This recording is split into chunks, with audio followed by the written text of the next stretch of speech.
ce geste de toi viendra mon secours.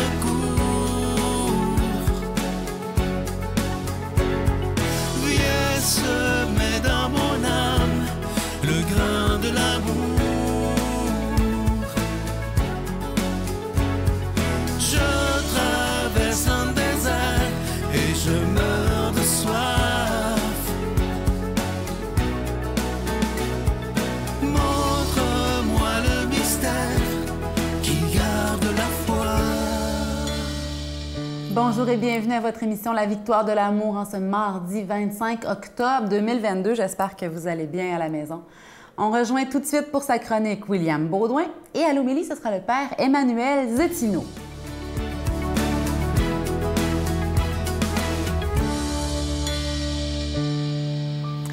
Bonjour à vous tous, chers amis. J'espère que vous allez bien cette belle journée. Moi, je vais très, très bien. Alors, la beauté du jour est une gracieuseté des pères et des mères du désert. Le sujet, la prière. Alors, comme à l'habitude, je vous lis un petit passage d'un texte que je trouve très, très beau et on revient par la suite. Les pères et les mères du désert comparent l'expérience de la prière à un chien qui chasse un lièvre. Un chien aperçoit le lièvre. Tout excité, il jappe et se met à courir en direction du lièvre. Les autres chiens, en entendant japper, se joignent à la chasse au lièvre.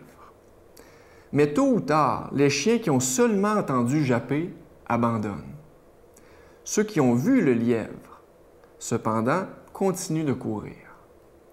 Voilà une image juste de notre prière. Quiconque prie parce qu'il a seulement entendu les jappements des autres, sans avoir rien vu lui-même, ne persévérera pas.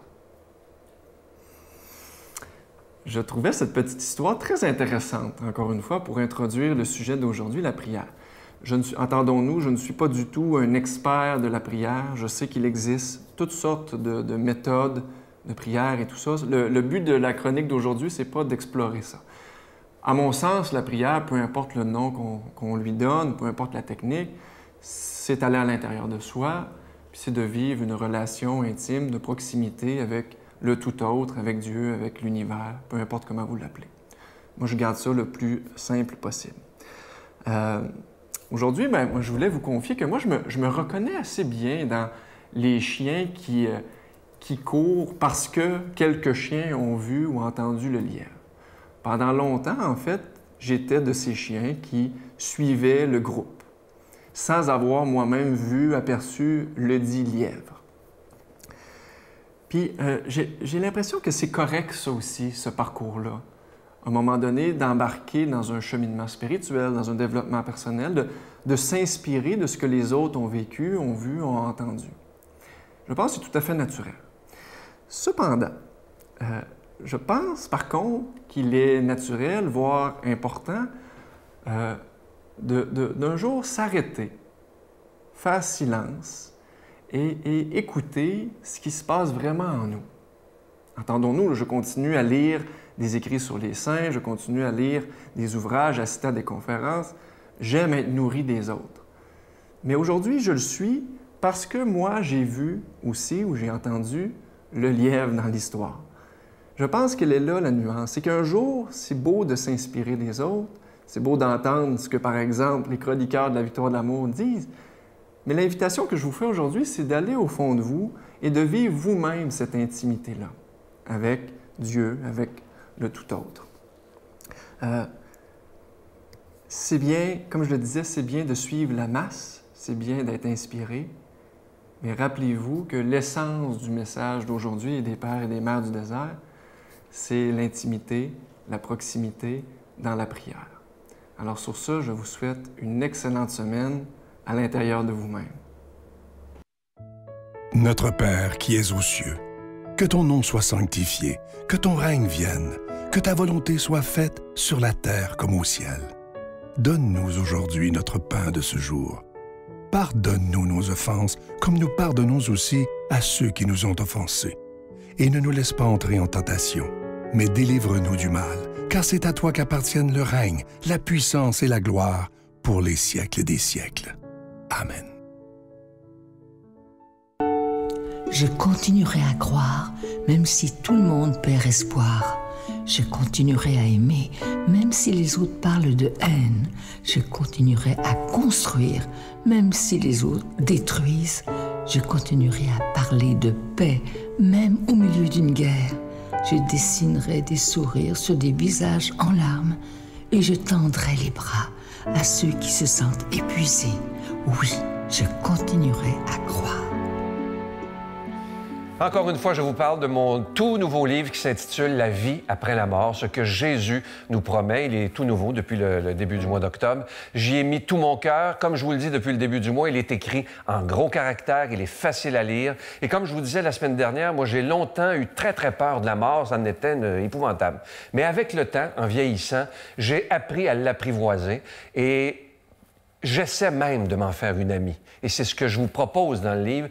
Je vous propose tout ce que Jésus nous promet après la mort, et c'est de toute beauté. Ça sera une vie d'éternité. On va retrouver ceux que nous avons aimés, et la souffrance n'existera plus pour l'éternité. Alors, je vous rappelle que vous le recevrez avec un don de 25 $, et si vous en voulez deux, avec un don de 40 $, la Victoire de l'amour, case postale 120, succursale Boucherville à Boucherville, le J4B 5E6, je vous la redonne, la Victoire de l'amour, case postale 120, succursale Boucherville à Boucherville, le J4B 5E6, également par téléphone, par carte de crédit du lundi au vendredi de 8h30 à 16h30 dans le 514-523-4433, 523-4433 ou sans frais le 1-888-811-9291, 1-888-811-9291 et aussi sur notre site Internet. Vous savez que c'est une façon très sécuritaire, rapide et efficace de faire votre don. C'est le www.lavictoiredelamour.org.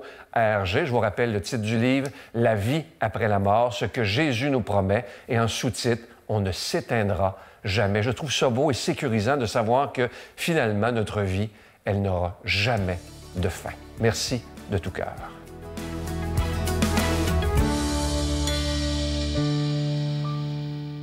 Mon Dieu, donnez-moi la sérénité d'accepter les choses que je ne peux changer, le courage de changer les choses que je peux et la sagesse d'en connaître la différence. Amen.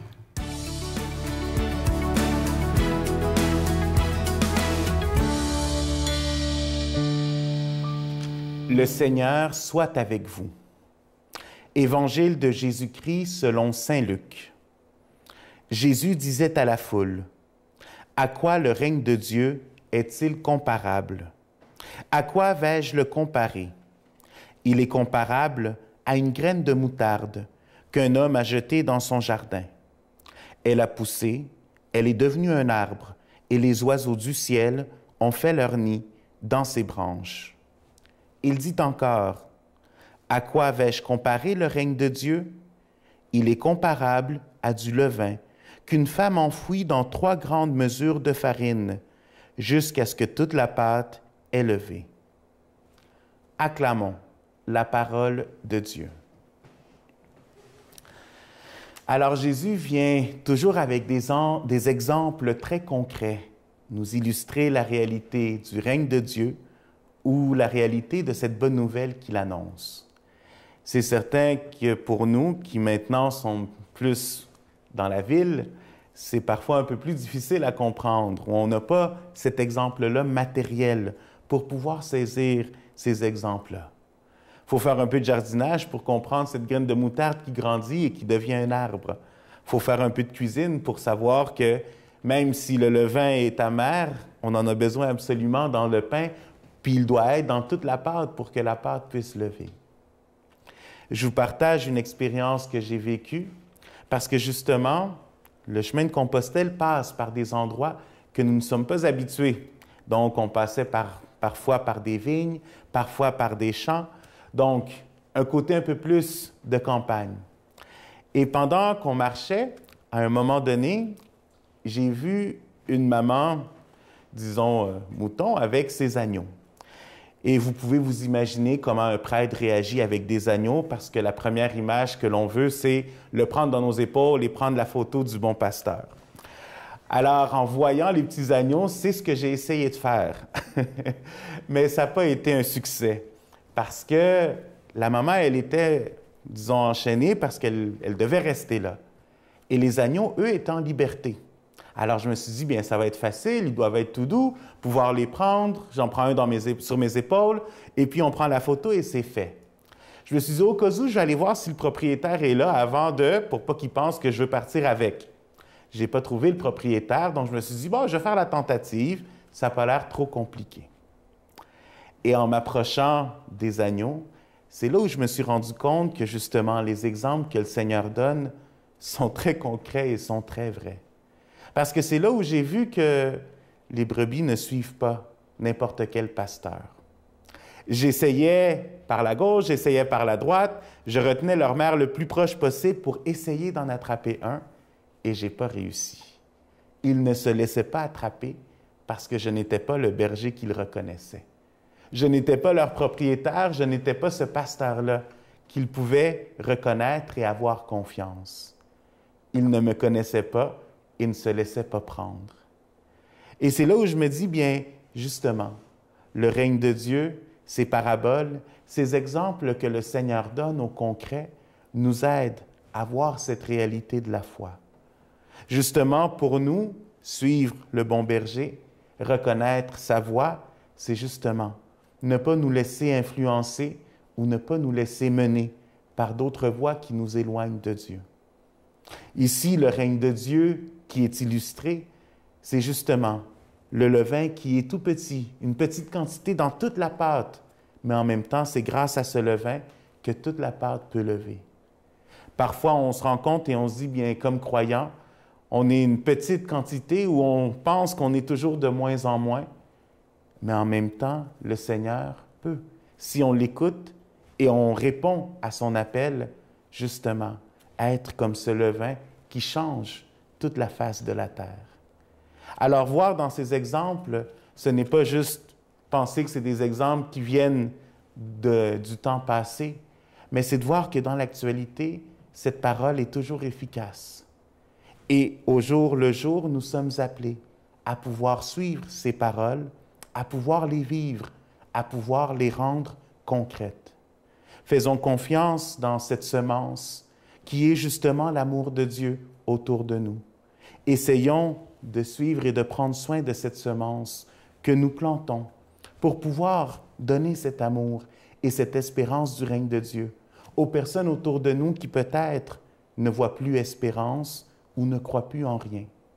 Que ce soit pour nous la possibilité d'être des disciples en mission, des disciples en action, des enfants de Dieu qui écoutent la parole, qui reconnaissent leur pasteur, qui ont confiance et qui veulent avancer avec lui. Moi, je vous bénis au nom du Père et du Fils et du Saint-Esprit. Je vous salue Marie, pleine de grâce. Le Seigneur est avec vous. Vous êtes bénie entre toutes les femmes, et Jésus, le fruit de vos entrailles, est béni. Sainte Marie, Mère de Dieu, priez pour nous pécheurs, maintenant et à l'heure de notre mort. Amen. Je vous laisse aujourd'hui avec une petite citation d'Albert Einstein qui dit « Une personne qui n'a jamais commis d'erreur n'a jamais tenté d'innover. » C'est clair que quand on essaie d'apporter des changements, on peut être maladroit. Mieux vaut être maladroit en ayant tenté d'aimer, d'apporter la nouveauté de l'amour dans notre quotidien, que d'être resté assis sans rien essayer de nouveau. Mieux vaut être un peu maladroit, de faire quelques erreurs, que de ne pas essayer du tout. On est bien d'accord là-dessus. Pourquoi pas aujourd'hui faire nos Einstein de nous-mêmes et tenter d'innover dans l'amour, apporter cette petite touche de plus. Bonne journée. Je pense que quand c'est Dieu, on sent que c'est plus lumineux, que c'est plus léger. Moi, je dis que ça me fait pétiller en dedans. Ouais, je sens tout de suite que ça pétille, que même ça me donne une énergie. Là. Tu me relèves quand je n'ai plus d'envie. Tu me relèves même quand nos cœurs dévient. Mais te voilà qui m'ouvre un monde de splendeur.